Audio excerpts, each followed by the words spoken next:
Good morning.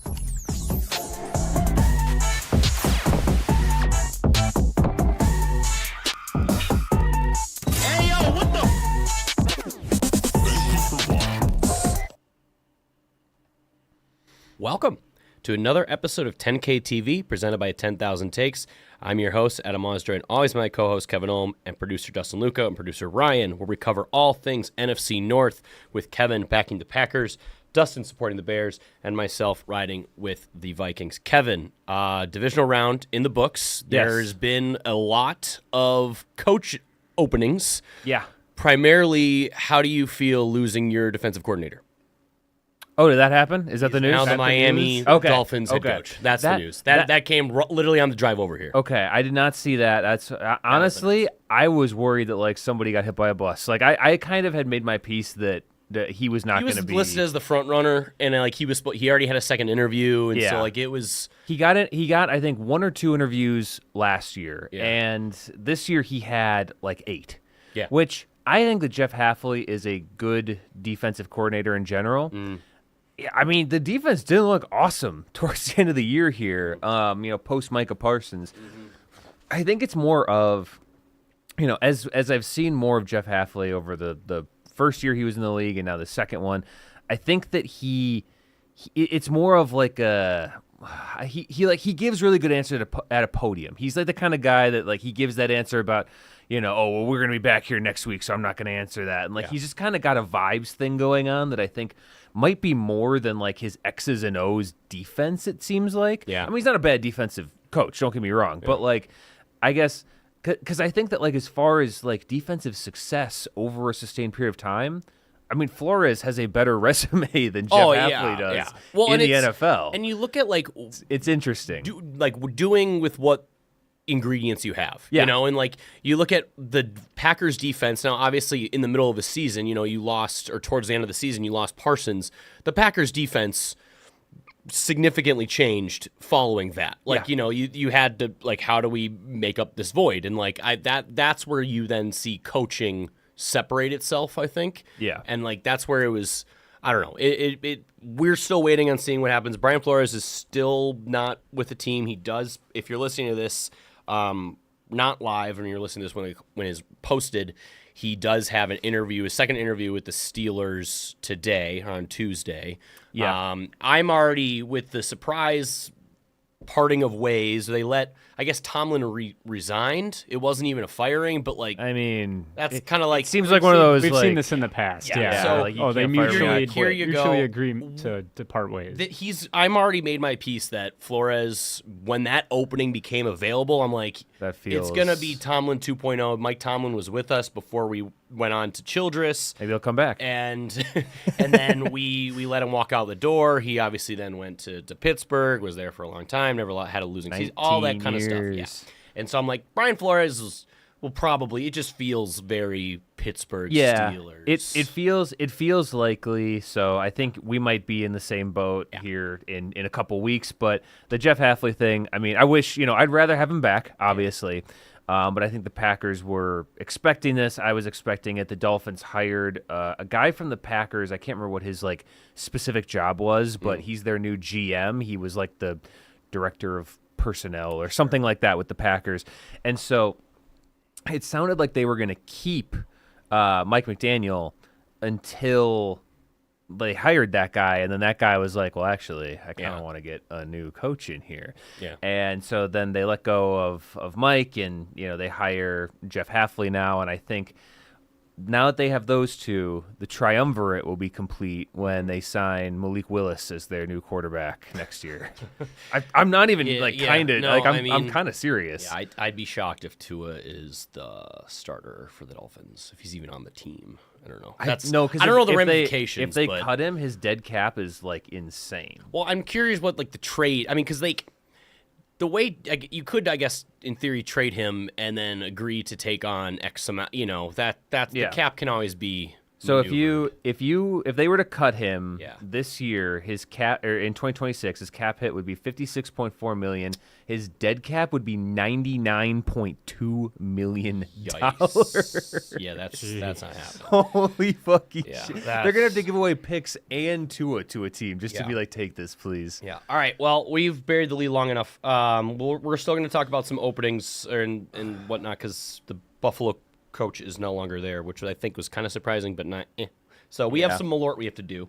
That's correct. We had 2 shot bets going. The first one was the It was spread of Seahawks. Seattle -7, and my prediction I had San Fran winning, so that's I'm doing one for that. My first of this Malort bottle, so that's going to be great. And then the second Justin, one, you also have one for that. yep, I do, Justin yeah. also has I one for that. don't know why I believed in Brock. And then the second one was we had Puka plus Higbee or Parkinson, whoever had the higher It ended amount, up being Parkinson. versus Loveland, Rome, and Burden, and this became actually really It close. was like a 20-yard difference. It was 124 for Loveland, Rome, and Burden for all total yards. Yeah. Puka and Parkinson was 118, 6 yards. Yeah. So it was close. So I'm gonna have to do 2. So I'm gonna do one here, and then I'll refill, and then we'll. So do we want to just go into the Bears game I thought we were.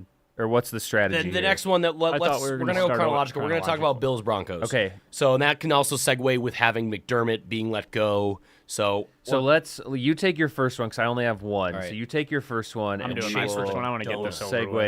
in. Yeah, you can do it too since you. Yeah, I guess Dustin, you've had some Malort, but Adam, this is your first. Chasing with a donut. That's crazy. Like, I want Pringles. coffee. That's a I respectable wanted thing salty. to chase. I wanted with. coffee, and then I remember you're like, you had Pringles. I'm like, well, they don't Yeah. have Pringles at Dunkin', so Did you ask? no. I guess next time. Yeah. So we have starting here with Bills Solid Broncos. Wormwood. Solid. And this game, this was the most contentious game, I think. There was some contention with the Bears-Rams game. There's some stuff that we're going to talk about.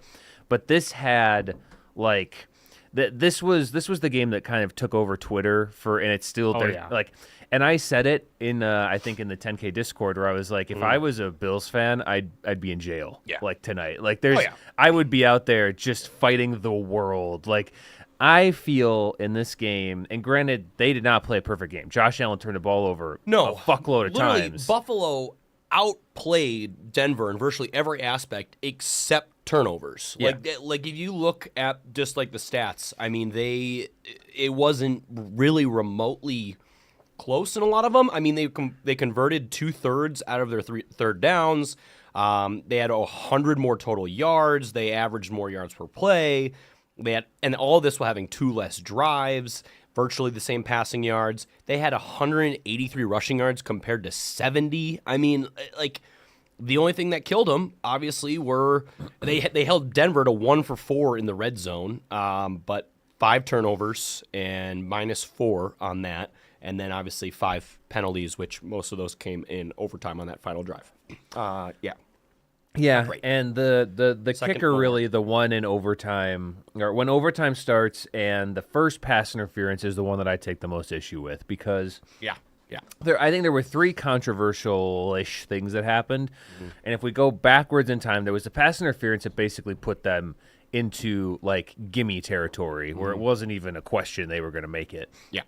Not like the 15-yard line, and that one sucks because it was an underthrown ball. But It was pass interference. It was. He tackled him. He yeah. absolutely. And that's where I'm like, I don't know why Tre'Davious he rage quit after that one because like I get he's like the game's over. Yeah. But like, dude, you did tackle him. Yeah, And that one you Yeah. like. You can't really get that mad about that one, and we can talk about maybe some sort of change to the rule because this whole underthrown pass interference thing keeps happening. Yeah. It's getting some momentum, but that one I don't think, by the letter of the law, you can't argue that much with it. The one before, that one was dog shit. That one sucked. that was and granted, there was a roughing the passer because Bose is an idiot on that it same would have been play. at least so 15 more yards. Yeah, they would have gotten a first down, but they wouldn't have gotten as many yards. But that's just the ref throwing the flag on that pass interference does not know that the ref is throwing the flag on a roughing the passer. They're in totally different sides of the Correct. field. Yep.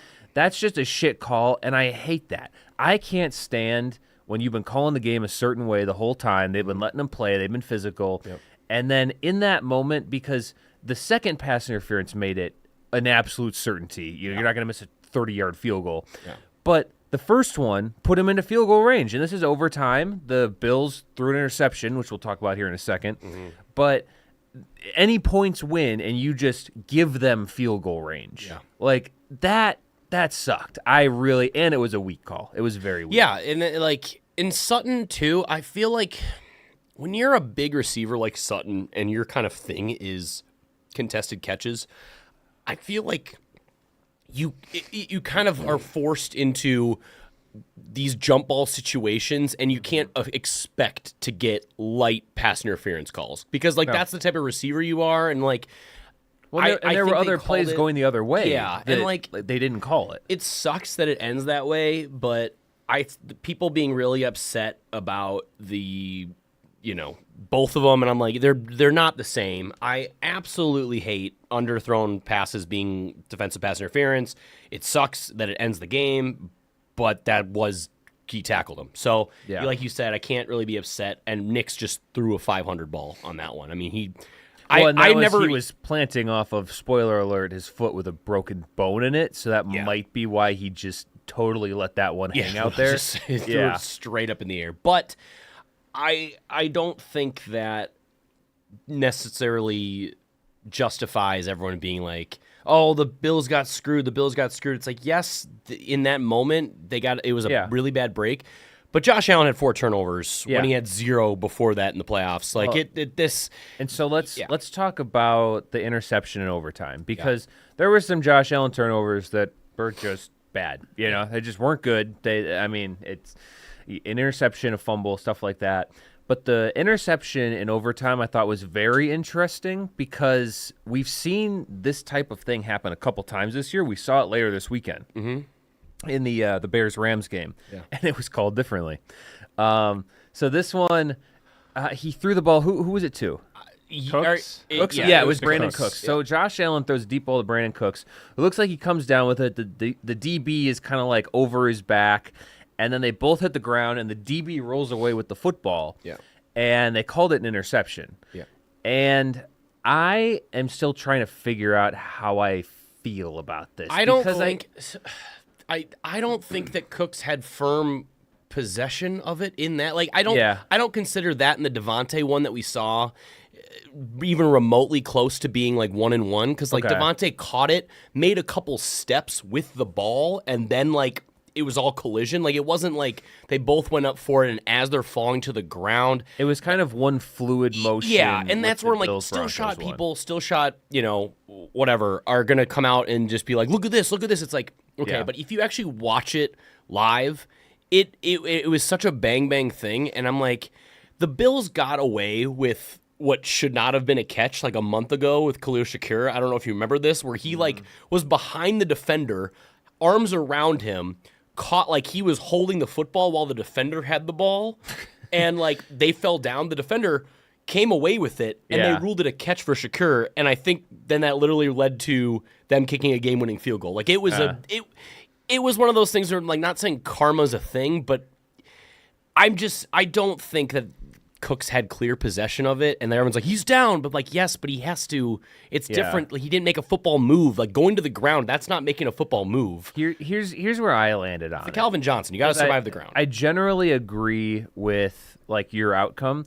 The way I looked at it was, okay, let's take the defender out of the situation entirely. Yeah, Cooks gets this ball in his hands, falling to the ground, because he had to lay out for it. He wouldn't have caught it cleanly, even without a defender there. Yeah. So he lays out for it. He gets the ball in his hands. He rolls onto the ground, and let's say the ball pops out while he's rolling on the ground. That's an incomplete pass. Correct. Which means you have to survive the ground with it to be counted. It's not like when you're in the end zone where you can just instantaneously possess it, and it's just okay. But even then, you still have to survive the ground. Yeah, but that's the Calvin Johnson rule. Yeah, but it's a little bit of that, you take away the defender, and if that ball just carries along the same trajectory, and granted, there was a guy pulling on it, but that's what I'm saying, where if the ball flies out of his hands, it's incomplete. Yeah. If the ball leaves his hands in another man's arms, That's it's an interception. correct. Right? Yeah.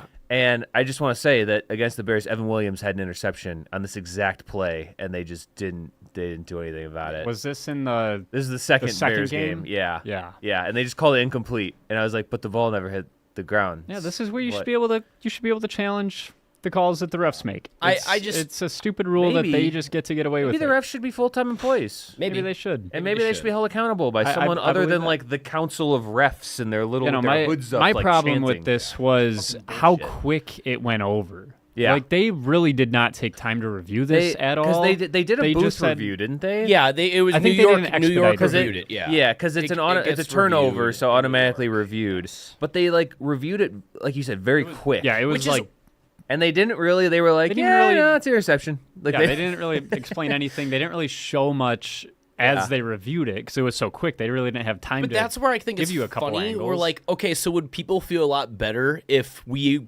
took a couple minutes and we just agonizedly watched the replay over and over and over? Like, and the result ended up being the same. Would people have less of? I think if bitching they would about have it? Like, that's- explained it better. I mean, Broncos fans are gonna want it. Bills fans are not gonna want it, no matter what. But Clearly. I think like the neutral observer is kind of we were. Because I Yeah. don't think any of you, either of you, cared about. I the mean, outcome of this game I that predicted much. Denver to win, but I wanted. It was a weird thing. 'Cause, like, I wanted the Bills to win. Like, Yeah.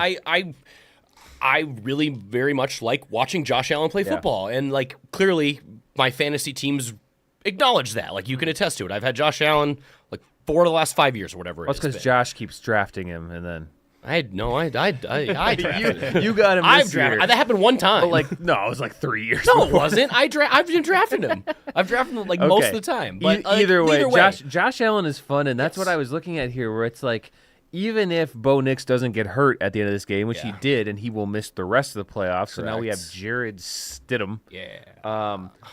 which sucks. Yeah. Josh Allen, out of the quarterbacks remaining, even before the other games concluded, is the most fun quarterback out here to watch. Correct. Like, I don't think that's at all controversial. I think the only other, you could you could make an argument for Mahomes and Lamar, but like it's a different honestly, style. you can make an argument for Caleb. It's just That's that what I with was Caleb, gonna you say. have to watch like 3/4 of shit, and then Yeah. you get to watch like the crazy it's nonsense. it's literally a coin flip. Whether it's me good or yeah, bad. he's Two-Face. Yeah, he's 50%. Yeah. yeah. Like his completion percentage. So I 50%, man. I do think that it is interesting. Bo Nix got his second win against a winning team that scores more than 17 points. Hell yeah. He's now 2-8. So- Do you know who the first team was? Well, and he won't get any more losses. No, correct. Do you know who the Yeah, it first was team? the fucking Packers. Yeah, I okay. know. All right. Okay. So- I've seen that stat because the Packers Twitter got that stat and went, Damn. shit, it's us. So- but Bo there's another Nix- team now. Yeah. Bo Nix did do something that no one else has done all year. He is the only Broke his quarterback. foot. Well, no, I'm Broke sure a bone in his ankle. and beat Josh Allen. there has same not play. been a single 300-yard passer against the Bills defense this year. Ah. And they've played against Lamar, which granted he wasn't great this year. Mahomes. He didn't get He did 300, it. though. He threw for 279. What? Are you talking about like maybe 300 all-purpose? It's got to be all-purpose. He threw for Possibly. 279. Yeah, it says total Yeah, yards. and It then- says total. and It then says total 29 yards. rushing. Like, hold yeah. on. Yeah, it says total yards here. But yeah, so Drake get May there. We'll find the twice, stat. who is for whatever reason still an MVP candidate, even though Oh. Stafford is just head and shoulders better. I mean, Stafford didn't look awesome this week. Voting's already Lamar done. and Mahomes, and then Joe Burrow, who had T. Higgins and Jamar Chase in the game. Right. Yeah. Yeah, I mean, Bo Nix is He did challenging. He did ball out this game because Bo Nix threw the ball 46 times. He had he had 3 touchdowns, 1 interception. I look at Bo Nix, and it looks like Sean Payton is doing a really good job at making Bo Nix produce. It's kid gloves. Like that's what it's been. Like, Yeah.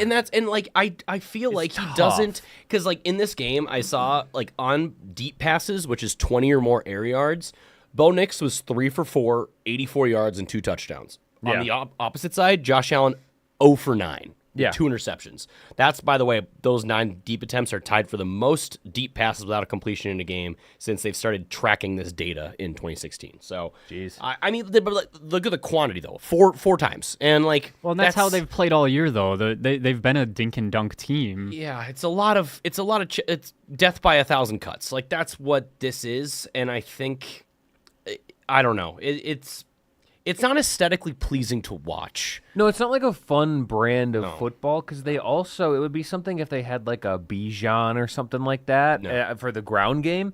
But I mean, Jaleel McLaughlin and R.J. Harvey are not. R.J. Harvey is like 0.25 Bijans. Yeah. I mean, you put those guys together, and they're like a fraction of a Bijan, which that's a high bar. I mean, James Cook in this game looked good again. I've been really surprised by James Cook this year. I thought he was kind of a volume merchant. Yeah, the fumble was like a Looney Tunes fumble too. James Cook every year it seems like he leads in something. Like this year he led in yards. I think the last 2 years he led in rushing touchdowns. Yeah, I think that's right. Yeah. And I mean, he never really is one of those guys that you think of as an elite rusher in the Joe league. Brady loves him so much. He's going to get him his touches. I mean, he's just always up there in some category, and he's worth something. Who would you guys rather have going forward between the number zeros, Keon Coleman or Matthew Golden?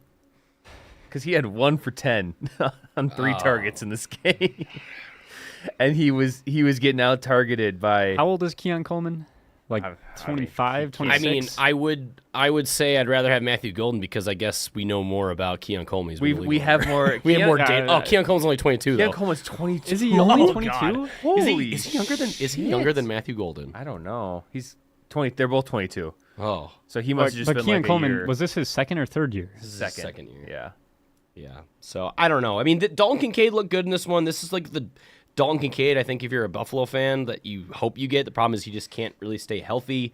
Khalil Shakur is just, again, very efficient, but they need a receiver one. They don't Josh have Allen a receiver one. and James Cook are not enough in these situations against a good defense. Because like when you have to have it moments. They had a Diggs, and I'm not talking like a now Diggs, but like in his prime. Yes. When they did have a Diggs? Yeah, when they did. Yeah. But then they ran into Kansas City, and they couldn't get past Kansas City. Well, Kansas City's not in this now, and they. Yeah.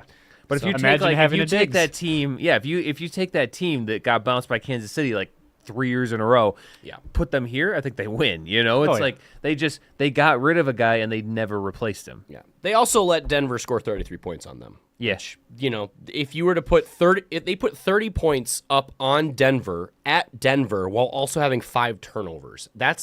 Yes, the turnovers are really bad, but like the offense wasn't the problem. They were able to move the ball. I mean, at the end of the day, it's just sloppy football, and that's what honestly probably what led to. I mean, they constantly underachieve, and Sean McDermott lost his job because of it, and their GM got promoted. Yeah, it's a ruthless league. It's tough, but the GM is going to be heavily involved in the selection of the next coach. Yes, he is. Yeah, that's a good way to do it. Yeah, whereas Joe Shane of Giants recused himself from the negotiating with John Harbaugh because John Harbaugh's like, I only want to report to ownership because that's what he did at Baltimore. I recuse myself. That's literally what the reports were. Crazy. Because it was also the reports came out like if Harbaugh wanted Joe Shane gone, Joe Shane's gone. Yeah. He's like, well, all right, I just want to, don't piss you off, John. Okay. I recuse. I'm out. He just Homer Simpsons into the bushes. Yeah. Like, please don't take my job, sir. Yeah. So yeah, John Harbaugh is the new Giants coach. So that's crazy. I would not be shocked. Brian Dable, I think, would be a very interesting person to watch for the Bills because Josh Allen loves him.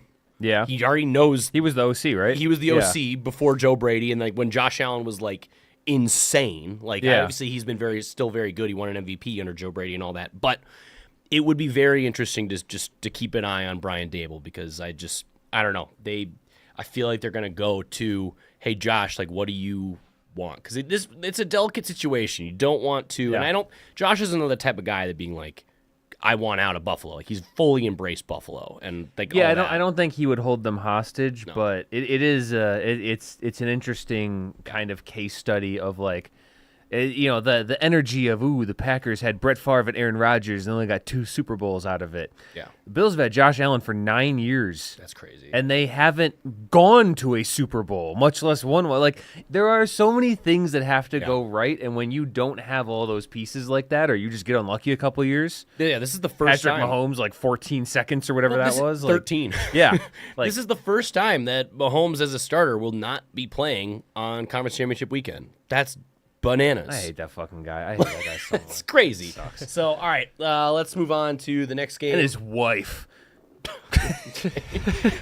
Next one on Saturday was, I don't know how much time we're going to spend on this one, but Seahawks hosting San Fran. Oh, let's drill in. 41-6 in this one. This one was over from the first play. Yeah, Rashid Shaheed took it to the house. Rashid Shaheed, awesome trade deadline move. Yeah. In retrospect, because like he's always been kind of a fun, like he's always been a dart throw in fantasy football. Like maybe he'll get a 99-yard touchdown, Yeah. and he might do it. There's like a 20% chance.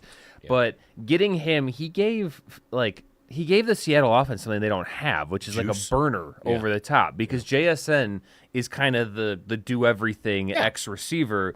Cooper Kupp is dead. Yeah, he's a small tight end at this point. He did have 5 for 60 in this, so that's fine. But they didn't really have a guy that was gonna like really threaten you down the field. So Shaheed is fun. No, like this game was a perfect encapsulation, I think, of what the Seahawks have been the last second half of the year, honestly, since they lost to the Rams. Like they are at home, they're riding off that energy, and obviously the kick return for the touchdown.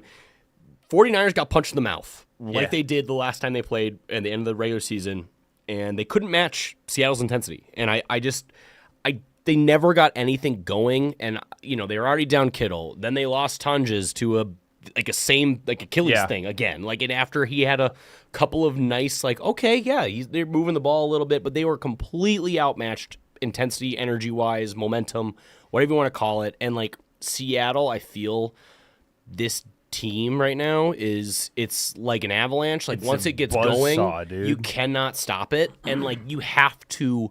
And we'll get into the preview. You have to withstand the first quarter. If you quickly are reeling, it's over. And we that's what we've seen the last couple of times Seattle's played. And Purdy, I don't fault him too much. The fact they showed this, he ran for 413 yards in the backfield, which just shows you how nuts Seattle's defense. Like running around. Yes, running for his life. 413 yards. I mean, it was like Mahomes playing the Bucs in the Super Bowl. Like, he just run for his life. There's nothing really open downfield. Yeah. Credit to the defense. Mike McDonald's unbelievable. I don't blame Purdy for this really at all. I mean, sure, you can say, oh, well, he could have done more, but let's say he balls out, he throws 3 more touchdowns, and you lose 41-27. Like, it wasn't even fucking close. There was a moment in the second quarter, I think, when it was. Because I think at that point they were going down they were like getting down the field towards the red zone, and then I think Purdy had a turnover. I think it might have been or whatever it was where it happened, and then it was like before halftime. Did he have a no? He lost a fumble and he threw a pick, so I don't remember. Yeah, so it was 17-6, I think. They let up the touchdown, and then obviously the half. So they just couldn't get anything. Any real momentum at all in this game, and credit to Mike McDonald and Seattle. They played exactly how they wanted to play. Kenneth Walker has been fantastic the last month. Yeah, it turns out he's good. Zach Charbonnet tore his ACL in this game, and they did announce that he will still get the goal line work next week. So everyone can just calm down about that. Playoff fantasy football players, if there are some out there, sick fucks. Yeah. Yeah, fucking trying to make up the money I lost in the regular season. That's how it works. Yeah, but so you'll be better at the playoffs. Kenneth Walker throwing your last $50 on a hand of blackjack right before you leave the casino. Yeah, always a good strategy. Yep, that's what they say. Kenneth Walker, I think, honestly, has been Seattle's best offensive player in the last month. Like, he's electric. He's really good. JSN really hasn't done much. No, and then that's JSN didn't have to do anything in this game. 3 for 19. That's where I want to address Darnold, they talked so much about Darnold's oblique injury. That came out of nowhere. I think that was 100% blown out of proportion. Yeah. I 1,000%. I think that was just like put into the because they got a bye last week. Yeah. So then everyone got to make their jokes about Sam Darnold in the playoffs. Said, oh, he's got a fake injury or whatever. Honestly, people that insinuate that injuries are fake are just scum. They're just terrible. It's gross. These are human beings. Yeah, they're just kids. But they're adults. But I think the Seahawks defense was the story of this. I mean, it's very reminiscent of the Legion of Boom, type what we've seen. They 1,000% can win the Seahawks the Super Bowl. Yeah. As long as the offense does not turn the ball over, which I saw this from a friend of the pod, Dustin Baker, which we haven't chatted with him in a while, but he did pull this out. Like Sam Darnold, he did say absolute credit to him for picking a great location. It looks great. I don't think any of us know. You had Seattle, I think, in the playoffs. Did you? Yes. As like a wild card team? I had at the start of the season? Yeah. Yeah, I picked them to. I don't know if it was to win the division or it was probably just a wild card. Yeah. But no one predicted Seattle to be the one seed. To be this good. They didn't. No. But the defense is number 1 in NFL per EPA per play. They are number 1 in DVOA, the defense. His running back just ran for 3 touchdowns and 116 yards in this game. Obviously, great. He only needed to throw for 124 yards, which that's not much, but he didn't have to.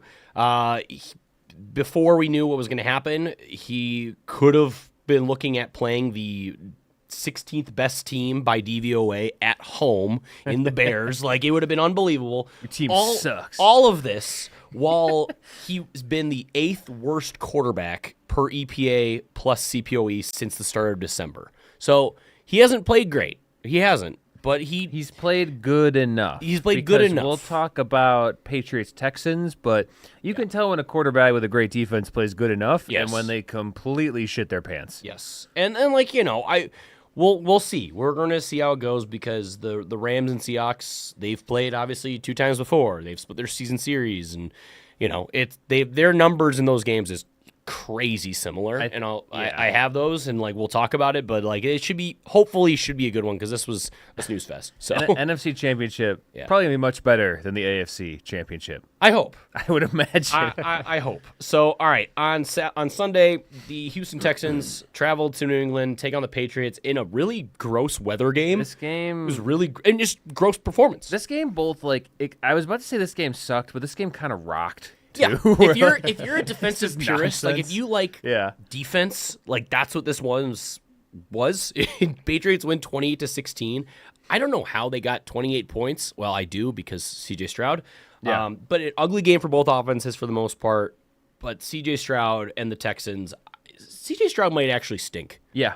He might actually be really bad. He's broken. C.J. Stroud has something that you can look at, and I think you can start to see a pattern with certain college programs. Mm-hmm. Ohio State, kind of infamous, right? Their quarterbacks do not translate to the NFL, and C.J. Stroud was the exception to that rule after his rookie year. Yeah. I don't think he's an exception. I think that was an aberration because now we've seen 2 years of regression. He's looked worse at both years. They keep drafting weapons for him. Granted, his offensive line isn't amazing. Nico Collins wasn't playing.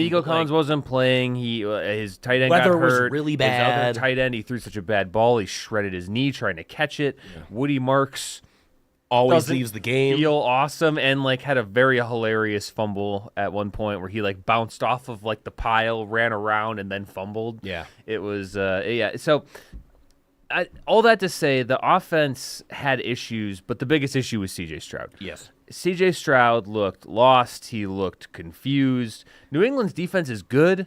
They're not as good as the Texans' defense. They're not the Texans' defense. And the Texans' defense kept getting him the damn ball. They kept going, here, please, do something. Yeah, this was Drake. Drake made it not look great last week against the Chargers. he didn't look good again. And like He lost the ball 4 times. Yes. And And like he fell on it a couple, but yeah, but still, like it or was somebody else fell it on was it. not a good day, and they still scored 28, but that's just because they were put in favorable positions, and I They just had pick a six defensive and- touchdown. in yeah. yeah, there. they had a defensive touchdown. I just think like CJ Stroud makes plays where it looks like his brain is just off. Like there's the lights are on, but no one's home, and I'm just like that one interception where he was rolling around where I think it might have been Daniil or Will Anderson right in his face. He decided to like, shit, let me throw this ball. It was on the pick 6. Yeah. Where I'm like, Oh, there's dude, no one it even just- near you. He just Eat closed the his sack. eyes. Eat Yeah. the sack. Like, what are you doing? That was a like it's 4th down at the end of the game type of throw. Yeah. Like just get the ball into the air Yeah. and maybe something. It was the worst throw I've ever But seen. it was There was close- another it was one where close he at that kind of point. just like threw a little moon ball, but it wasn't a deep Yeah. shot either. It was only No. like 15 yards down the field, Yeah. and the ball went higher than it did far. I mean, Yeah, he's really bad, and it's getting to the point now where we're gonna have to start having conversations about like because he's the nexus, the kind of intersection of like he's bad. He's a liability to your team. You have a really good team, at least on defense and pieces on offense outside of him, but he's not in the regular season. you have quite the best defense. yeah, but he's not quite bad enough to like bench his ass and like totally. You're in Purgatory. limbo. Yeah, you're in purgatory. Davis Mills looked really good this year, though, when he played. Yeah. Like, I mean, I can't believe they didn't give him a Shocked shot. you like Davis Mills more than CJ Stroud. Crazy.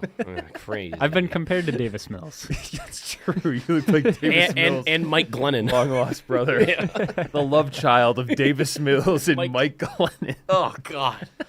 Longest just neck need to ever. shave my head. Davis Just Mills neck. with slightly more neck. It's Yeah. just all neck. But, I think May in this one too. On the flip side, he looked lackadaisical, like in the pocket, like he was just out for like a stroll. Just chilling. And I'm like, dude, you have Will Anderson to Neil Hunter trying to murder you. Yeah. Let's have some urgency a little bit, and it led to some. I'm like, it led to fumbles, and I feel like the game should not have been as close as it was for as long as it was. Yes, they won by 12. Bro, like I wanted to stop watching. Like I wanted to be like, all right, this one's in the books, but it was like a 1 or 2 score game the whole damn time. He did make some really, really nice throws when he needed to, and especially like in this horrible weather that it was. It was like sleeting, There then it was turned to snow, did and Booty have like the awesome touchdown Yeah, catch? yeah. And I mean Diggs Diggs had was a really really yeah, nice he had a, catch he had a too, really yeah. nice. It was a really nice throw, but the catch was crazy Catch by was Booty on that insane. one. His throw to Pop Douglas for a touchdown was really nice. The first one. I mean, he had a nice game. It wasn't like he had a terrible game, but he didn't have a great game. either. No, and I think like May is, he's gonna be the Patriots quarterback probably for a very long time. So like Longer than Mac Jones, correct, Yes. longer than Mac but Jones. probably not as long as Tom Brady. Just going statistically. I don't know. Tom Brady hadn't even played a game at this point yet. Yeah, At his age. Yeah, age wise, he's only 23. That's so, true. I forgot to yeah, mention that. But Patriots defense on the flip side, they play hard. Like that's exactly what you expect from a Mike Vrabel led team. So, Patriots are they're moving on, and they obviously in the preview we'll talk about it. But the Broncos team looks a little different, so we'll see. And not Patriots fans have been so desperate for some success. I know it's been a long time coming. Do you guys want to apologize to Jordan Love for ranking him below C.J. Stroud at the start of? I don't think it was this season. I think it was last. It was season. after his rookie year. Yeah. It was after his rookie year, which, by the way, he did play like a top 10 quarterback. So Okay. that's fine. Okay. That's fine. So where would you rank them now? Neither one in the top 10. Where would you rank them relative to each other? Behind Malik Willis. That's not Dustin. You need to listen to your instructions. He makes his own instructions. Malik is his own animal. All right, he's on his own separate ranking. He's on the Malik ranking. He's number one. I'll go with Jordan Love. Oh, over, okay. Over C.J. Stroud now. I mean- over the guy that just threw 4 picks. I fucking hope so. Well, his quarterback, careful. We'll get there, but he'd. Yeah, those weren't really his yeah. fault. Okay. Not all Let's of them. get into that. We will get there. Let's get Wait, into Adam. that I need you on the record. No, I mean, I would rather have. CJ Stroud stinks. Okay, thanks. I Stinks. just want to make sure that we're all I- in agreement. 'Cause I if you were already about to hit my start quota. pulling- I already hit my quota on being like a big fan of Drake May, and he's been great this year, so that helps. Yeah. So like I forgive that. And CJ Stroud looked good his rookie year. Yeah. He did. Well, good enough for Branson to take him in the 3rd round in fantasy football. Yeah. That's You were roasting him Yeah. for that, and I was like looking at it, and I was like, I picked him up off waivers the year he got really good. I was the original Stroud boy, you know? Yeah. Yeah. But you didn't draft him high. Like that's I where would that's never. the crazy thing. I would never do that. I used to Go always on, say go on the mic. I used to always say that Bryce Young's ceiling was C.J. Stroud. Now it's looking. Panthers were right. Flip that, buddy. Panthers were right. Bryce Young going into next year. Yeah. Ryan, my wife told me, she was like, You need to tell your producer to talk more in the mic because I can't hear when he asks questions. I can't hear him, so I'm just like, wait, what did they ask? What did he ask? I don't know. That's the fun part. You never know. You just Yeah. got to piece it Get a together random from the random answer. You Yeah. gotta try to reverse All right. answer. So let's talk about it. The Los Angeles Rams travel to the Windy City, take on Chicago, where they win 20-17 in overtime. Dustin, Bears are officially joining us in Cancun. Yeah, it sucks. Yeah. I felt really good at halftime when it was tied, and I'm like, oh my, because I mean normally we're way behind. Good at the end I was feeling really good at the end. So of regulation. I wrote my notes basically in chronological order for the game. Okay. So Great way to write your notes. Yep. yeah, and you get How, I just how go all most over people the do place. that. I go all Yeah. over. So the Bears shuffle on my Bears lose notes. the toss, Rams defer, which I'm okay with because we did take the ball when we did win the toss a lot this year. Yeah. And it for the most part it worked. I mean, did that against the Packers. we did It pretty didn't work well at in all, the first you half. know? First So half. I was okay with us starting with the ball. First drive, Roma Dunze drops. It would have been a touchdown. He did get sandwiched by two But- guys. but he didn't- the ball- You still got to catch it. He but missed the ball. Yeah, it was, Like, it was a little behind. He didn't try to catch it with his hands. He tried to catch it with his body. Inaccurate? Yeah, I mean, it's so that sucks. yeah. That takes 7 points off cold. the board. That's what they do. And then we get to fourth down. Well, it only took 7 points off the board because Ben Johnson is addicted to fourth downs, Yes. and you guys are addicted to not getting them. Yeah, I know. Especially That's when one of my it's notes. short. Is I love the and aggressiveness, one. but I hate when we go 3rd and 5, run, 4th and 3, run. Yeah. Like, Anytime come you on. run on 3rd and short, I'm like, they're going 4th and 4th. Yeah. Like they are. Yeah. But then, so same drive, 4th down, Caleb throws a pick, which there was roughing the passer on that play. He got stiff armed to the face. It's tough. They said it's not forcible contact, and it's like I've seen that call made when a guy gets like fingertips brushed on No, his face mask. Terry McCauley did say that should have been. He Yeah. said that should have been. Should have roughing. been. Yeah, It he- should have he been. did So- say, which is rare. You usually don't have those analysts, the rules experts, Yeah. go against what was And, called. and it's really good that, like, because without that roughing, it would have just been an awful throw. Correct. Yeah. Yeah, Like, not near anybody. yeah. So it shouldn't have The counted. DB lost yards by intercepting because it was Yeah. fourth down. Right? Yeah, that happened a lot. They can't help it. They're like, it's my ball. I could get a touchdown on this Yeah, play. so that should have extended the drive. Who knows? If either end up with a field goal or maybe a touchdown. Who knows? Maybe we just go for it on the next 4th down and miss it. But whatever. Should have extended the play. And then they Rams get the ball. They drive down, score a touchdown, and I was thinking, oh shit. Like this Yeah. is going to be just like the 49ers game where our defense can't stop anything, and they proved me wrong. Yeah. The defense played really This well. was their best game of the season by far. Yeah, Like, well, it and it was. was kind of an extension of the second half against the Packers, where you guys were getting tons of pressure on, like, they were talking about on the broadcast, like, the Rams' offensive line. They're not amazing, No, but they've been playing better But than when that you've all seen year. when they were showing, because it being a Sunday night PFF game, thing? the PFF. Oh, yeah, they were all the top 15. highest PFF grade I saw on the Rams offense was like 14. Yeah. And I'm like, I know they've been one of the best offenses in the league this year, and obviously Like having an Puka. MVP. Puka was like 1. Puka was 1. Yeah. Yeah. The highest, I'm saying. It never went above 14. The large. Yeah. Okay, yeah. Yeah, on the I was highest. like, wait a minute. Numbers go up. I thought you meant highest like- ranking was Oh, 14th, no. and I'm like, I mean, what? the ways we were getting pressure too was such simple moves too. Like we had a Yeah. couple nice stunts where we'd get inside pressure, but most of it was like Kyler Gordon or Jaquan Brisker just rushing off out of the slot. yeah. I think this was a combination of the Bears defense playing and Dennis Allen calling his best game of the season, your players playing the best game of their season, and then also McVay's worst called game. There were some weird play calls. There was a by story them. too earlier in the week that McVay was on the phone with Matt LaFleur, telling him how to beat the Bears. Yeah.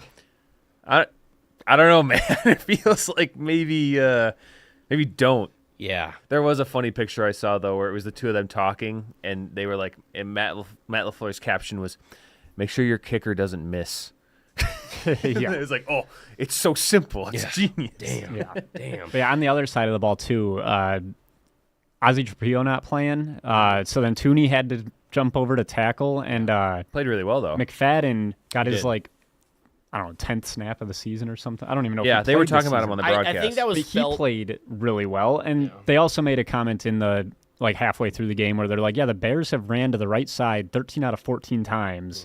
Maybe they should go to the other side And they because the did. other side's doing really well. And I think mean, like you've probably felt that because like the beef of the Bears offensive line this year, where they put the most investment in, was the interior of it. Like obviously with having that Joe Tooney in there, Dahlman, and all that kind of stuff.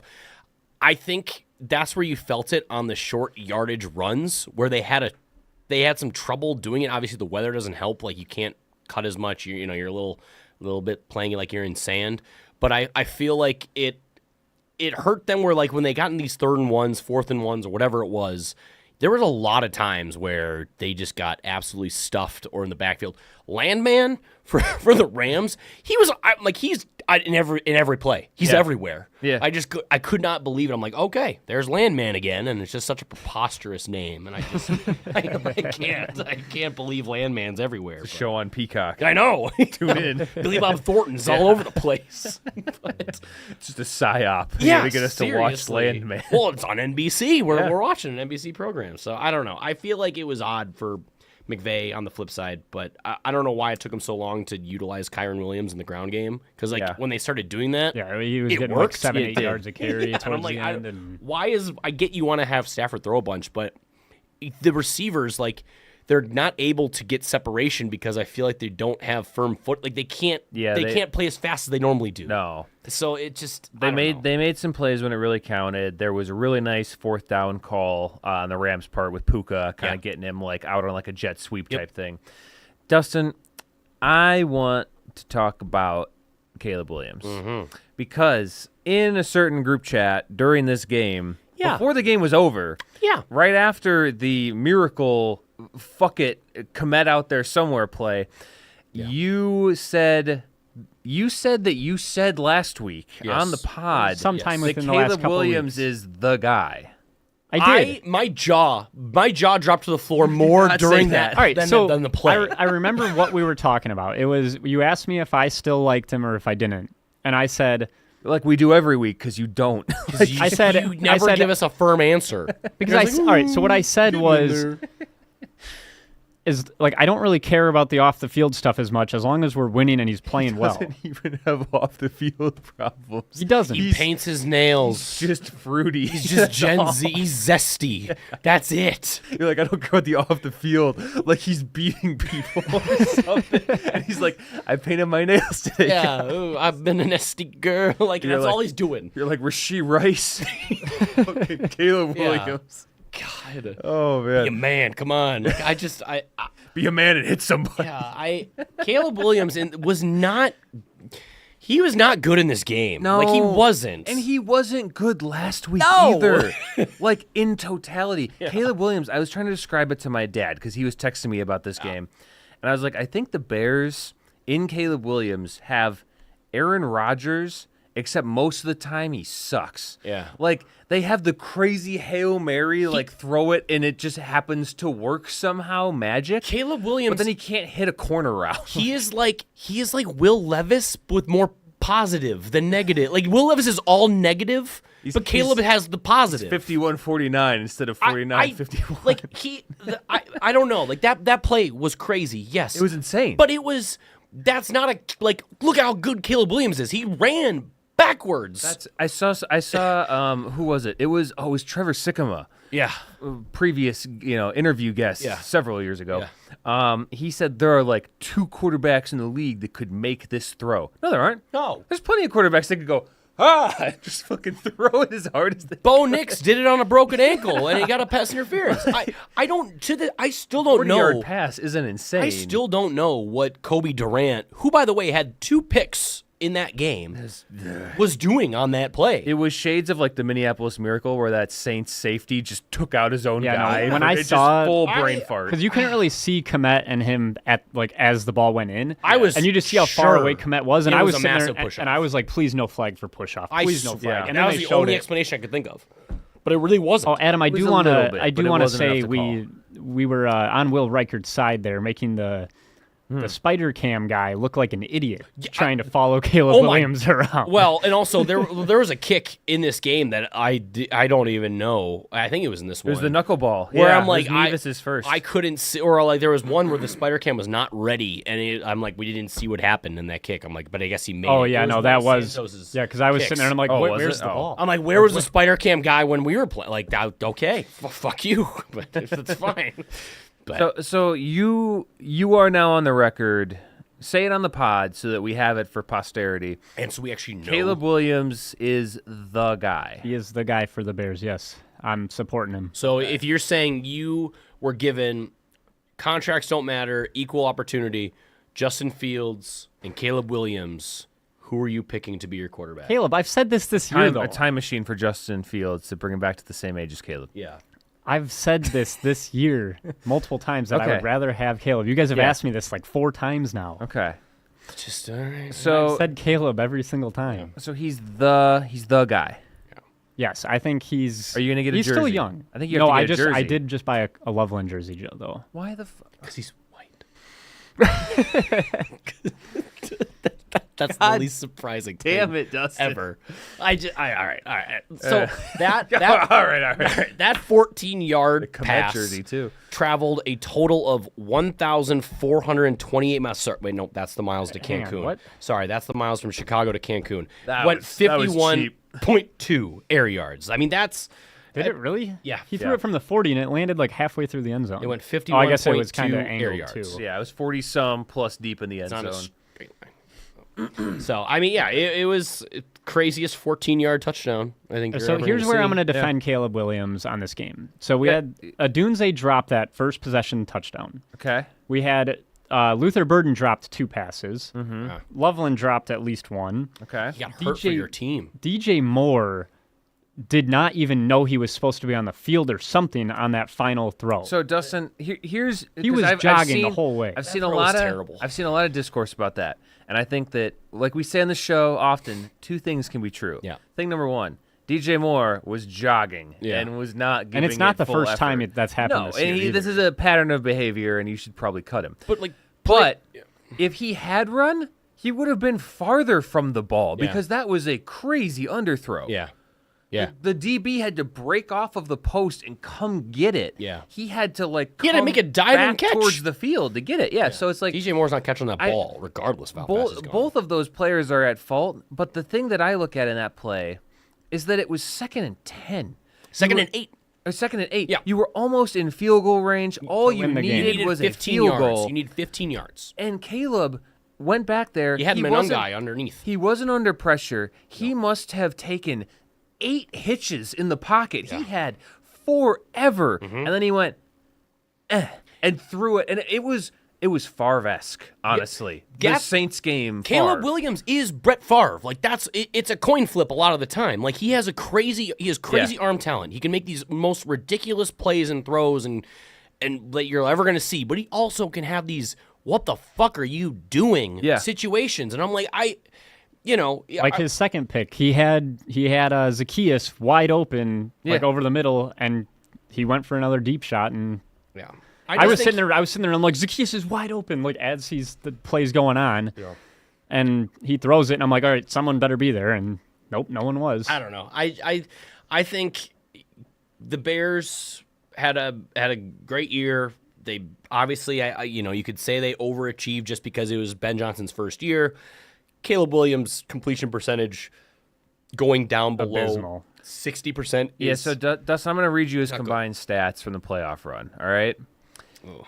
41 of 85, Yeah. 402 yards, 2 touchdowns, 5 interceptions, 51.6 QBR.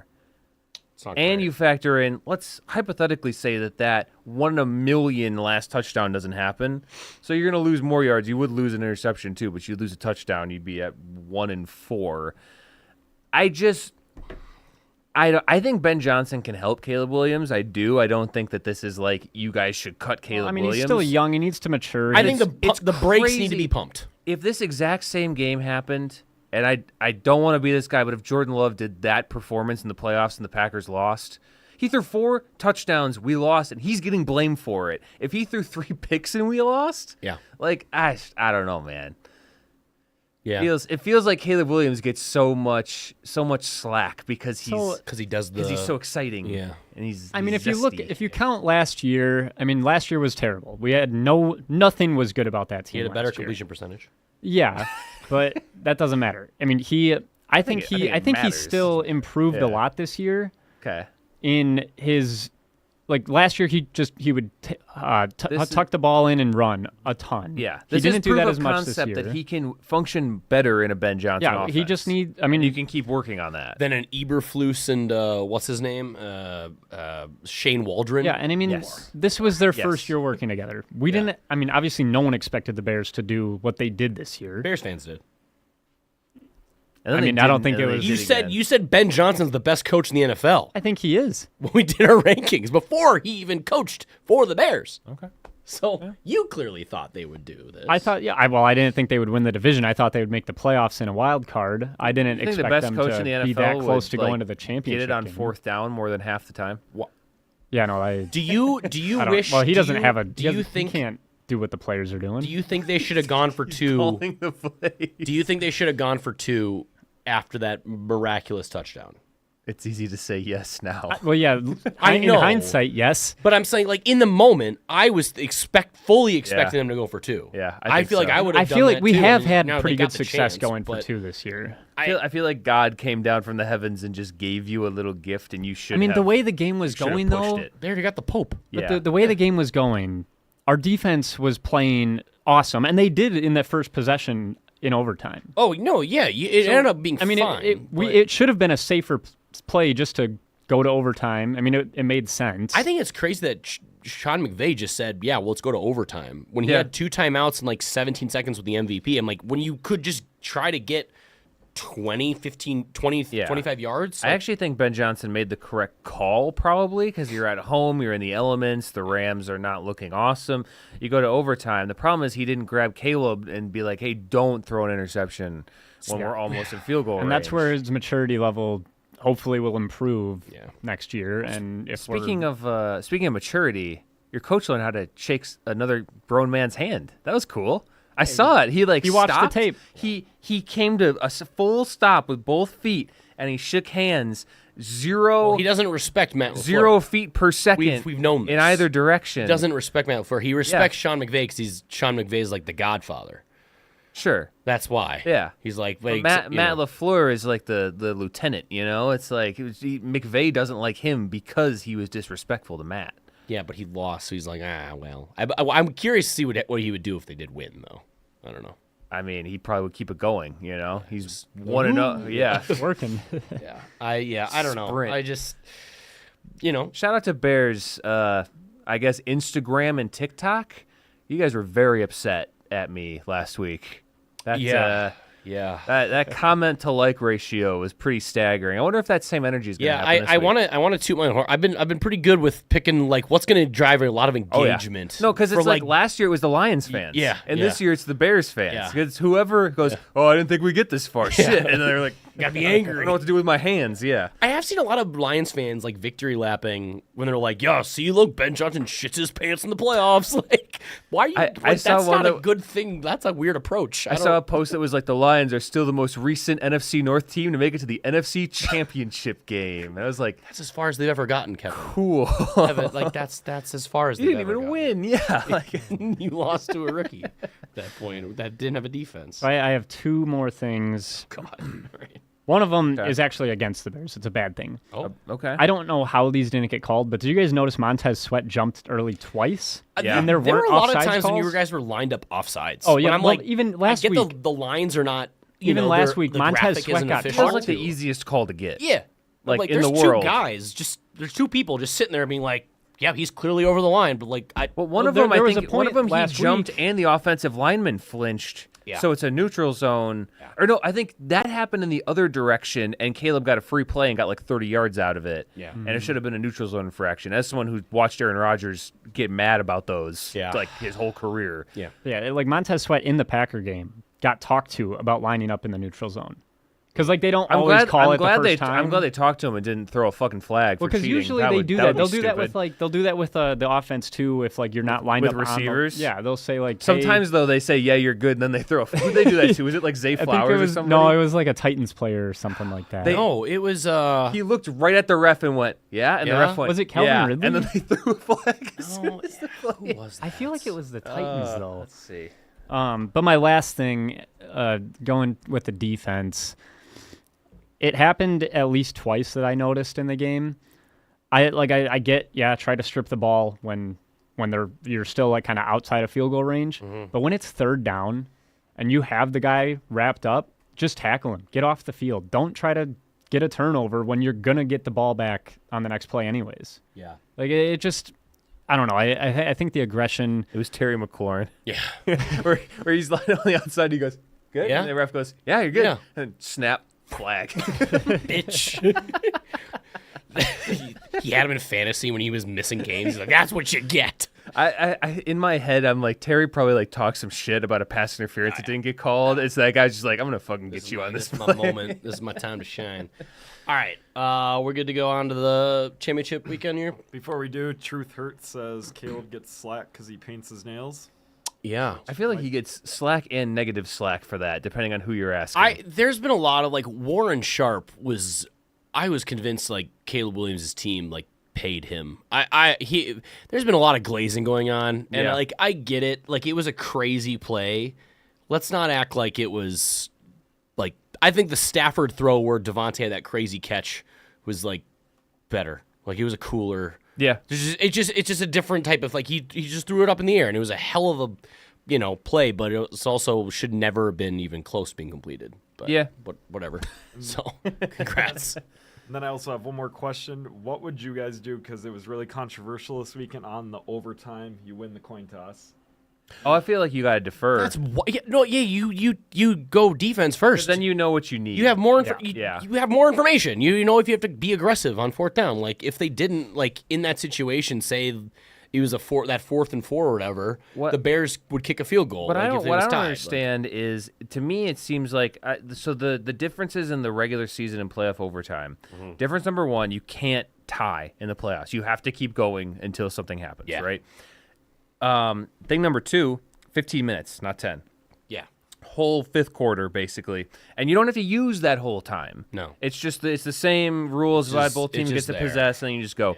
So why don't we just do 15 minutes for all of them? And the difference in the playoffs is that you just can't tie, because 10, I feel like every time we get a 10-minute overtime, and granted, this is a Packer fan, and we tied the Cowboys because we almost ran out of time, but like Got you in the playoffs. 10, it feels to me like 10 isn't quite enough to No. have two full possessions Well, yeah, 'cause without if the hurried. first team goes and gets a 7.5-minute drive and kicks Yeah, a field goal, Which is not as like crazy uncommon. Like No, teams do that all the time. That happens all the time, and it's like it just feels so weird to me that we just go, no, it's 10. I know. Until the Yeah, it playoffs. is I'm like, odd. It is why? Why is it 10? Why are you wanting ties? Like, Yeah. ties are always kind of weird, but like Yeah, it just feels so easy to just go, why don't we just do another quarter? Because it doesn't usually go that long anyway. Something happens first. You don't normally make it all the way to 15, but I don't know. we got to get to Scott Van Pelt. He can't wait. Yeah, I guess. All right, let's get to the week preview, which is brought to you by Captain's Patch. Captain's Patch, of course, is the raspberry lemon shandy brewed by Elm Creek Brewing. It is delicious, even when it's negative like it is today. It's terrible. Dude, it's terrible, and it's going to be really bad for a little bit. It was one of those days where you walk out and you just get punched in the Yeah, face. it's rough. by like What? the air. But Elm Creek, they put out a great beer, and it's still very refreshing. Available at any liquor store near you. Found on cabinspatch.com. 21 and older. Please drink responsibly. Okay, championship weekend is here. Conference championship weekend. We are down to the final four. Let's start chronological order here. We have the AFC Championship game.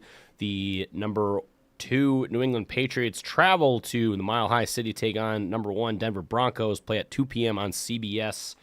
Broncos are going to need a hell of a game from their defense because Bo Nix is not playing, and it's Jarrett Stidham, who hasn't played in like 800 days, like a single snap in like 800 days or something like that. And he also, when he did play snaps, was bad. Yeah, he lost the starting job to Bo Nix when Bo Nix was a rookie. It's going to be, I think, the Patriots, the current state, though, what we see in the playoffs, I don't think this game is as like much of a cakewalk as I think people are trying to make it out to be, just because the Broncos defense and at home is still not like they're not a pushover. So like the offense is gonna have to play better for the Patriots. It's not a cakewalk, but what I'm picturing is something kind of similar to what we watched with the Patriots game last week. Because do you think Jarrett Stidham is worse than C.J. Stroud? No, I don't. No, wait. Yes, I do. Yes, that's what I'm saying. What like, I thought for a second. I thought you were flipping that on me. No, I think that Jarrett Stidham is worse than C.J. Stroud, and so we're gonna have the Patriots playing a good defense and a bad offense, which is a recipe for the Patriots to win, but kind of in a shitty, ugly way that is just kind of not fun to watch. Yeah, this seems like it's going to be like a very lackluster appetizer for what hopefully is going to be a good one in the NFC Championship. But do you want to do over under Jarrett Stidham 3.5 interceptions? See if he gets 4. Like, are they actually going to let him throw the ball a lot though? They're going to have to. I don't know what else they're going to do. They're going to have to. Yeah. So, and I don't know if any of these guys are going to be back, but Evan Ingram got hurt. Troy Franklin didn't play this last week. He was hurt. Yeah, and Bryant? Pat Bryant. Yeah, he got a concussion too, so he might not be playing either. So they might be down to Sutton, Mims, and I don't even know who else would be out there. Lil Jordan Humphrey. Lil Jordan Humphrey. I mean, the talk, I've seen some discussion too here about the Patriots. You know, we've talked a lot about they had an easy regular season schedule. Then they got to play the Chargers, Justin Herbert behind the worst offensive line in the history of the NFL. Then they got to play the C.J. Stroud-led Texans at home. Yeah. And now they get to play Jarrett Stidham. I also do think and then like they'll go to the Super Bowl. the Texans defense is really fucking good. I think that's a the little Broncos bit overblown, defense but is it is still very good. It's very funny that the whole regular season we were hearing like, oh, they got an easy schedule, and through the playoffs they've pulled like another very easy schedule. Yeah. There's no Josh Allen in here for them. Yeah. Yeah. I don't know. I think this game is going to be better than it's going to be more competitive than I think than people are trying to lead on right now. But that it's going to probably be ugly and gross. I don't know what the weather is going to be like. It says 43 and partly sunny, so it might not be terrible, which I think will be better. I'd rather it not be gross weather just because that's probably going to lead to extra gross play, which we're probably already going to see. Do we have a shot bet proposition for this one? I still kind of want to do the 3.5 interceptions. 3.5 interceptions. Do you feel strongly on one side? Not really, no. God, that's a high line. Maybe we do like, because if Stidham gets benched, What if we just do do like 3.5 all the quarterbacks turnovers? for Yeah, Denver. I feel like it has to be all because if he throws quarterbacks. 3 picks, they might just throw in. What if we do like turnovers? 3.5 turnovers. 3.5 turnovers? Just because I could totally see Sean Payton going out there and doing such a like he's not going to So the put whole the ball team in harm. 3.5 turnovers? Yeah, Okay. I like that. I think that's more reasonable. and not turnover margin. We're doing Turnovers. Broncos have to have Straight up. 4 turnovers for if you bet the over. Yeah. Okay. But if a defender intercepts it and then fumbles, that's a turnover. It's not just the offense. Yeah. Correct. Yeah. Yes. Okay. Broncos did open the window for J.K. Dobbins. They did. I did too. see that. I I did. don't think he'll be back Can he this play weekend. quarterback? Yeah, I don't know. That'd be. Okay. Does anyone feel strongly on a side? I don't feel strongly. I feel like I'd rather take the over because that's funnier. Okay. But I don't want to see a fumble and go no. Like I wanna laugh. I wanna have a good time. Yeah. Okay. So you got the over. Yeah. Um. God, this is a tough line. I don't. You know what? I'll take the over too. So Okay. I force. I guess I'll be on the under. You're taking the under, I'm a big Dustin. Stidham fan. Well, unless I mean, yeah, I guess you could. We could all just be on one side, and we all might just be sitting here, It's kind of dumb. either all doing one. But As someone that needs to make up some ground on the bets here, I'd rather we didn't do You need that. to make up a lot of ground. Yeah, no, I'm not going to catch you guys on shots because I had that fifth hammered heartbreak. Yeah, that's 3 All right, right there. I'm never line gonna- here. This has moved, and the over and under has also moved. I think you're up, Kevin. Yeah, 'cause so my was team negative. tied this Yeah. week. Yeah, Oh, your second tie this year. that's true. Cancun versus Cancun. All right, we're doing the line. Yep. This is in New England, right? Nope. No. In Denver. Denver's the Denver? 1 seed. Oh, that's right. Okay. Yes. I'm gonna go Patriots minus 10.5. Oh my God, that's a high line. Jesus. I'll go Patriots minus 10. I don't think they're gonna make it Jesus that high. Christ, Kevin. Is that what? It's Jared. I feel like it's gonna be Stidham. like 6.5. What do you want from me? Yeah. What would you? If he didn't say that, you're locked. I in was at thinking 10. 6.5. Okay. It started at New England minus 4.5, and now it's only What? at New England minus 5.5. Dude, that's crazy. That's free money. There's no shot. Yeah. All right. Jesus, Kevin. Okay, I was way off. Do you want to? No, I like the turnovers. Okay. I think we got to save one for the NFC too. All right. Yeah. All right. Over under. This has moved too. Over under 42.5. 42. So it started at 41.5. It went down to 40.5. It's now 41.5 again. So. Let's go. Damn. The sweep is dead. All right. So the NFC You just side. got Stidhamed. Yeah. NFC side, we have the number 5 Los Angeles Rams traveling to Seattle, take on the number 1 number 1 Seahawks at Patriots got a lot this weekend. 5:30 p.m. on Fox. Rams need to get momentum early because you cannot let the Seattle defense and just the train get going, because that's what they're going to feed off of. I mean, that's what we've seen. It's, they've been close all year. I mean, we've seen these teams play before. Yeah. And we have seen LA harass Sam Darnold Yes. several times, whether it be on the Vikings at the end of last season, Nope. on the Seahawks to start this season. Mm-hmm. That, I feel like, has to be like the first, second, and third thing they focus on. Mm-hmm. I think that Matt Stafford and company, in a game without the elements, the shitty turf of Soldier Field, all that stuff, I think they can get something going. I think you smile, but it's true.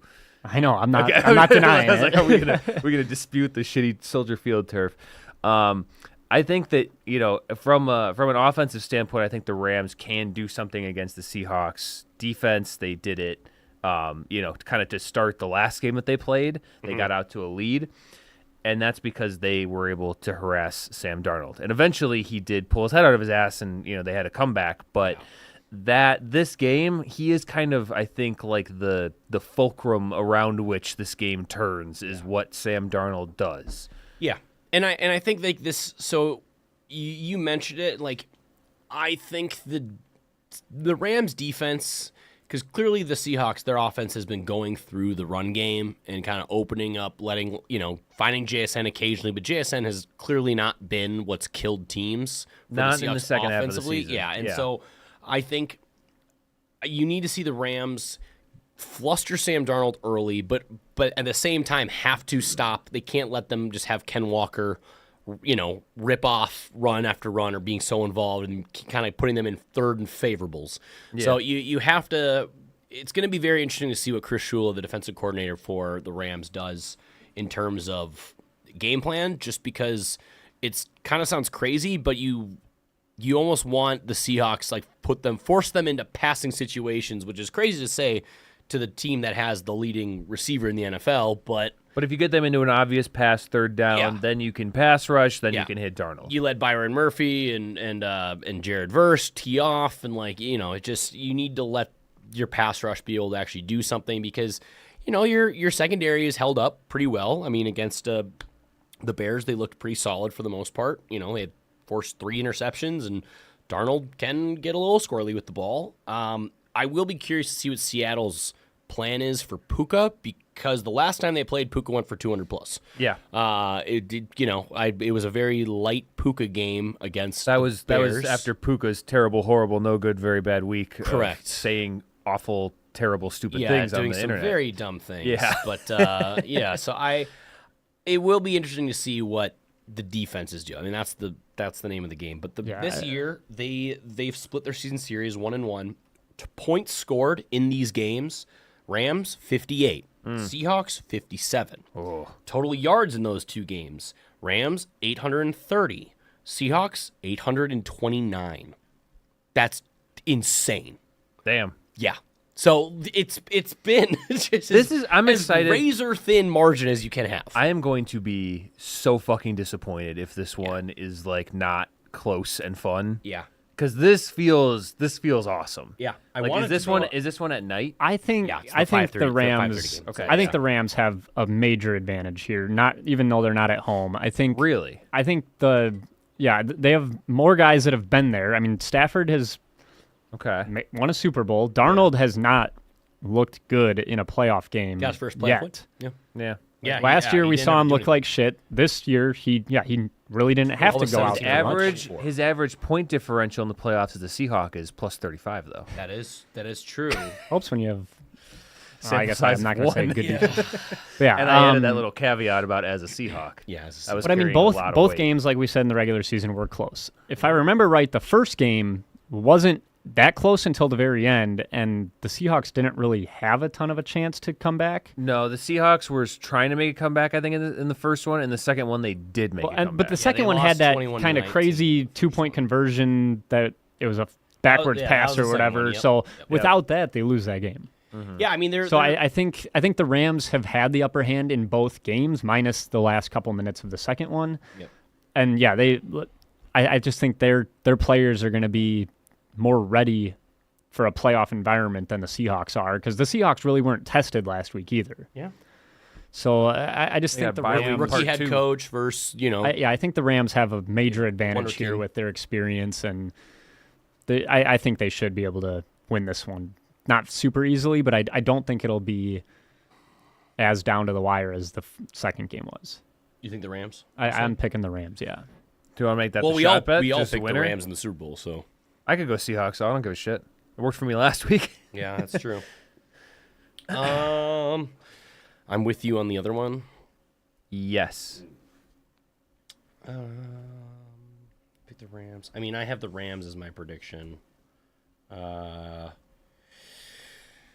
If I'm taking the Seahawks, I don't care. But Part of me is like, what's the worst case scenario? And it's obviously the Seahawks in the Super Bowl. what do you mean worst case? Like for you personally? For Vikings fans, the discourse. Why? It's gonna be bad because it's Sam Darnold. That's gonna be it. Even though it's like the people trying to talk about how we didn't like we offered Sam Darnold the contract. He just went with the higher pay. And let's also not play the revisionist history because we were all here when we watched him the last two games. You should. What you should have done is you should have offered him a contract, and then you should have thrown JJ McCarthy into a volcano, sacrificed him. Yeah. To be like, we are committed. Yeah. To you, Sam Darnold. Sure. Yeah. I've And then seen a signed lot of, Aaron Rodgers. I've seen a lot of people trying to backtrack and say like, oh, yeah, we should like you would have killed the front office if they did that. But Daniel Jones. sure, offered him a contract as well. He just went with You guys somewhere. are just giving contracts to everybody last offseason. They offered him out. They didn't want. Clearly didn't believe in 9. He wasn't even 9 at that point. Yeah, we would have never had 9 still had number one of 9. those guys signed. Yeah, but he wasn't 9. No, that's We not didn't like know. He, We he didn't know like, about create that. No, we didn't know about 9 yet. Last year or like this year. Could you say imagine? that He's last just No, on the but I'm saying, but, sideline like, walking it's not around like he mean just like mugging. made that up this year.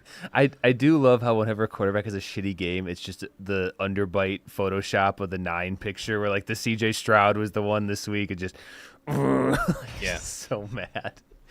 All right, do you want to do who are you taking? Who are you taking?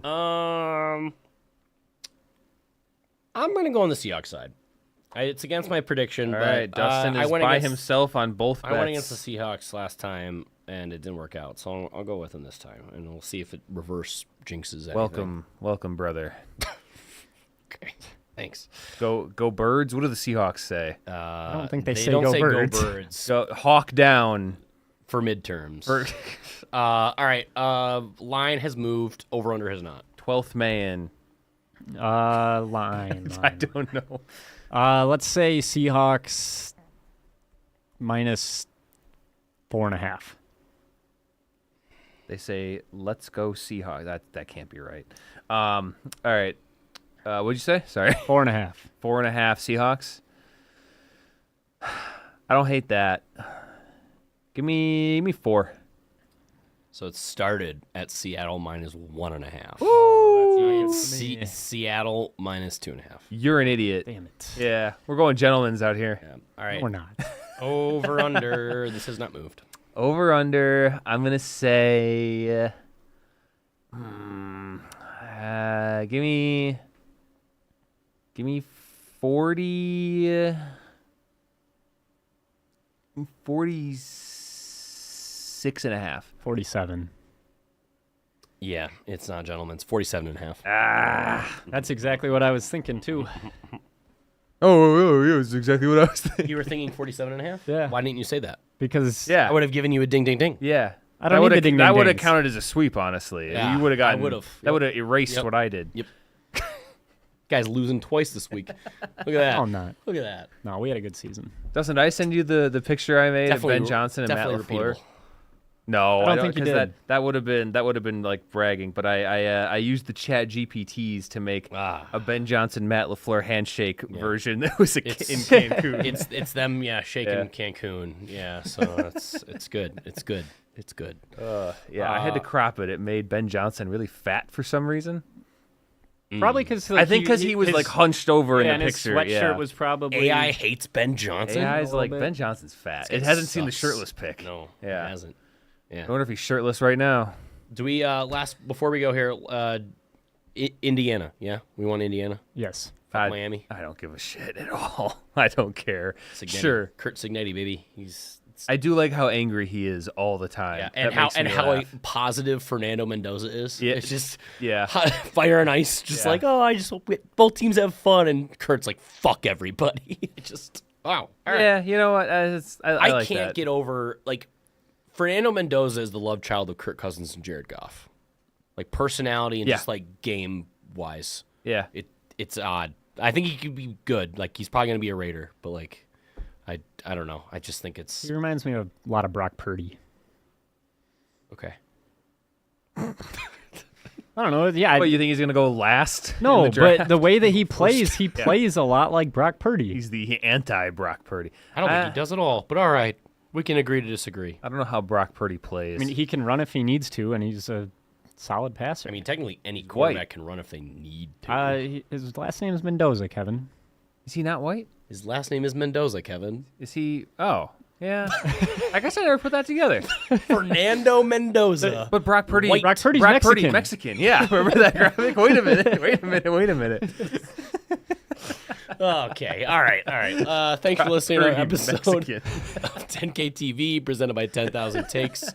Go to their website at 10ktakesmn.com. Find them on Facebook, Twitter, TikTok, Instagram, and Threads. If you just search 10K Takes, you can also find us on Twitter, TikTok, Instagram, and Threads at Status Goal 10K, where we post links to the episode each week, as well as clips from the episode, highlights, reactions, memes, news for the Vikings, Packers, Bears, as well as the NFC North and NFL in general, if it's big enough.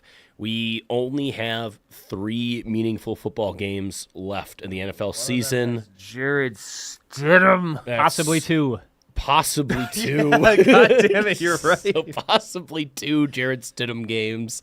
I don't need the Patriots to win. I need Jared Stidham to lose. Yeah, it really forces everyone's hand. Like, Yeah. it's I don't like, wanna- Patriots back in, or do you want Jared Stidham starting a Super Bowl? Hey, Rex Grossman Also, starting fuck one. Sean Payton. Yes. Yeah. Yes, correct. Fuck Sean Payton. And Jalen his was butthole. like, "Oh, I kind of like the Broncos," and I had to explain to her the Sean Payton lore, and she was like, he "Oh, shouldn't be never mind." coaching. He shouldn't. Whatever. I think they should sub in Kevin James. I think they should too. Yeah. Better human being. I mean, yeah, if they're not playing their starting quarterback, they might as well not have their starting You coach. know, I'm not going to sit here and say that it maybe is the universe putting some crazy karma on Sean Payton losing his quarterback right before the AFC Championship game to an injury when he has a history of, being complicit and wanting a bounty out on other teams' players, injuring them. So Allegedly, or did that was he got that suspended for a full year. confirmed? Yeah, that's fair. It's not It even was allegedly. confirmed. Okay. So yeah, fuck Sean Payton forever. But we're gonna watch him. So I've been your host, Adam Osger, and always by my co-host Kevin Ohm and producer Justin Luco and producer Ryan. Kevin, final words. Let's go Seahawks.